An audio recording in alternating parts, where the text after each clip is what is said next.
Hello everyone, আসসালামু আলাইকুম। Welcome back to my channel Shifa's kitchen. আমার আজকের রেসিপি মিষ্টি কুমড়া পিঠা।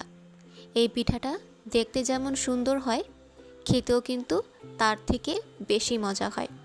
তাহলে চলুন চলে যাওয়া যাক মূল প্রস্তুত প্রণালীতে। আমি এখানে মিষ্টি কুমড়া টুকরা করে কেটে নিয়েছি 1.5 কাপ। এর মধ্যে আমি এখন দিয়ে দিব পানি 1/2 কাপের মতো, দিব লবণ পরিমাণ মতো। তারপর হালকা নেড়েচেড়ে ঢাকনা দিয়ে ঢেকে রেখে দিব যতক্ষণ না এটা সিদ্ধ না হচ্ছে। এ পর্যায়ে আমি ঢাকনাটি খুলে দিব। মিষ্টি কুমড়া কিন্তু সিদ্ধ হয়ে গিয়েছে। এখন আমি চুলাটা অফ করে দিয়ে এটা ঠান্ডা করে নিব। তারপর ব্লেন্ড করে নিব। অফ ক্যামেরায় আমি এটা ব্লেন্ডারে ব্লেন্ড করে নিয়েছি। পেস্টটা একদম স্মুথ হবে। তারপর একটি প্যানে মিষ্টি কুমড়ার পেস্টটা দিয়ে দিব। তারপর এর মধ্যে অ্যাড করব পানি 1 কাপ। পানি দিয়ে এটা ভালো করে নেড়েচেড়ে মিশিয়ে নিব।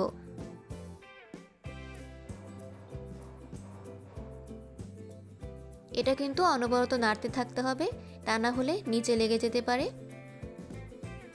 দেখতেই পাচ্ছেন এটা ফুটে উঠেছে।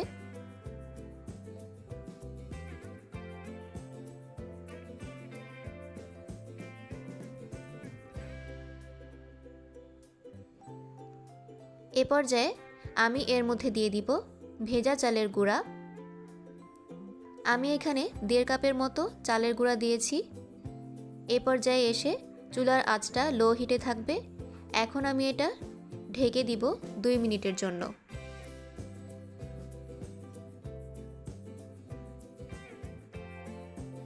ফিরে আসলাম 2 মিনিট পর।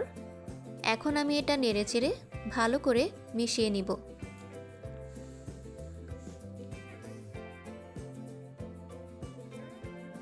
এটা মেশানো হয়ে গেলে আমি দমে রাখবো 5 মিনিট।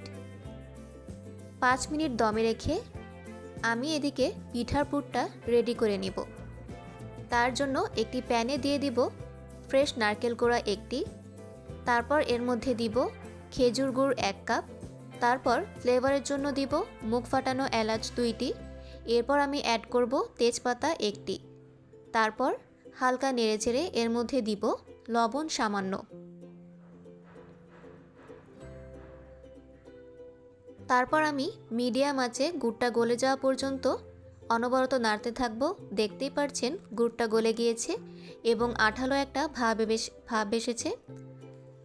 এখন এটা আমি নামিয়ে রাখবো।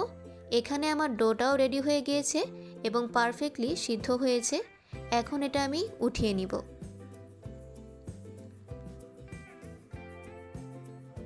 এ পর্যায়ে এটা হালকা গরম অবস্থাতে ভালো করে মথে নিব এবং স্মুথ একটা ডো তৈরি করে নিব।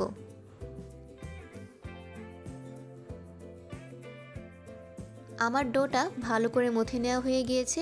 পারফেক্ট একটা ডো তৈরি হয়েছে। এখন এটা থেকে আমি পিঠা তৈরির জন্য ছোট ছোট লেচি কেটে নিব। এই সাইজে আমি সব করে নিব। তারপর এটি হাতের তালুর সাহায্যে চেপে এভাবে গোল শেপ বানিয়ে নিব।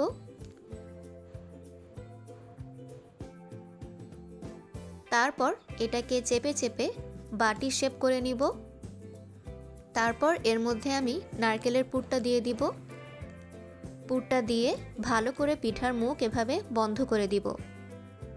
মুখটা বন্ধ করে আবারও হাতের তালুর সাহায্যে গোল করে নিব।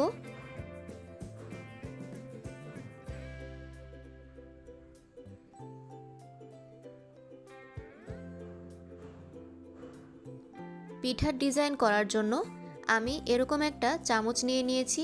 চামচের ব্যাক সাইডটা দিয়ে আমি পিঠার উপর থেকে এভাবে দাগ কেটে ডিজাইন করে নিব।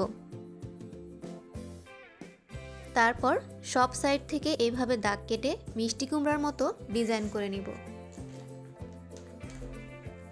তারপর মাঝখানে হালকা চাপ দিয়ে এখানে আমি একটা পরিষ্কার মরিচের বোঁটা বসিয়ে দিব। দেখতে কিন্তু একদম মিষ্টি কুমড়ার মতো হয়। আপনাদের সুবিধার জন্য আমি আবার আরেকটা বানিয়ে দেখাবো। প্রথমে আমি হাতের সাহায্যে বাটির শেপ করে নিব।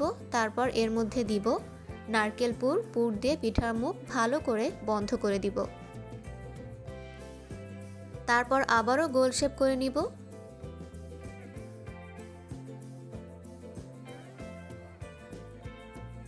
তারপর একটা চামচের সাহায্যে পিঠার গায়ে দাগ কেটে মিষ্টি কুমড়ার মতো ডিজাইন করে নিতে হবে।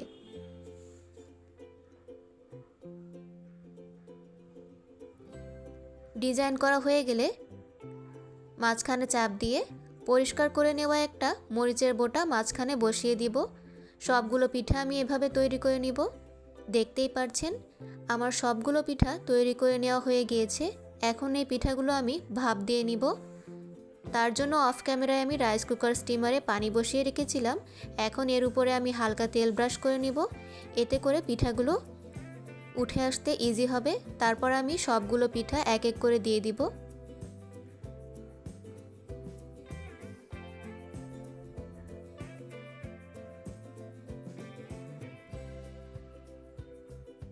এখন আমি পিঠাগুলো ঢাকনা দিয়ে ঢেকে রেখে দিব 5 থেকে 6 মিনিট। তারপর ঢাকনার ছিদ্রটা আমি আটা দিয়ে সিল করে দিব, এতে করে এর থেকে ভাপ বের হতে পারবে না। ফিরে আসলাম 5 থেকে 6 মিনিট পর। এ পর্যায়ে আমার পিঠাগুলো হয়ে গিয়েছে।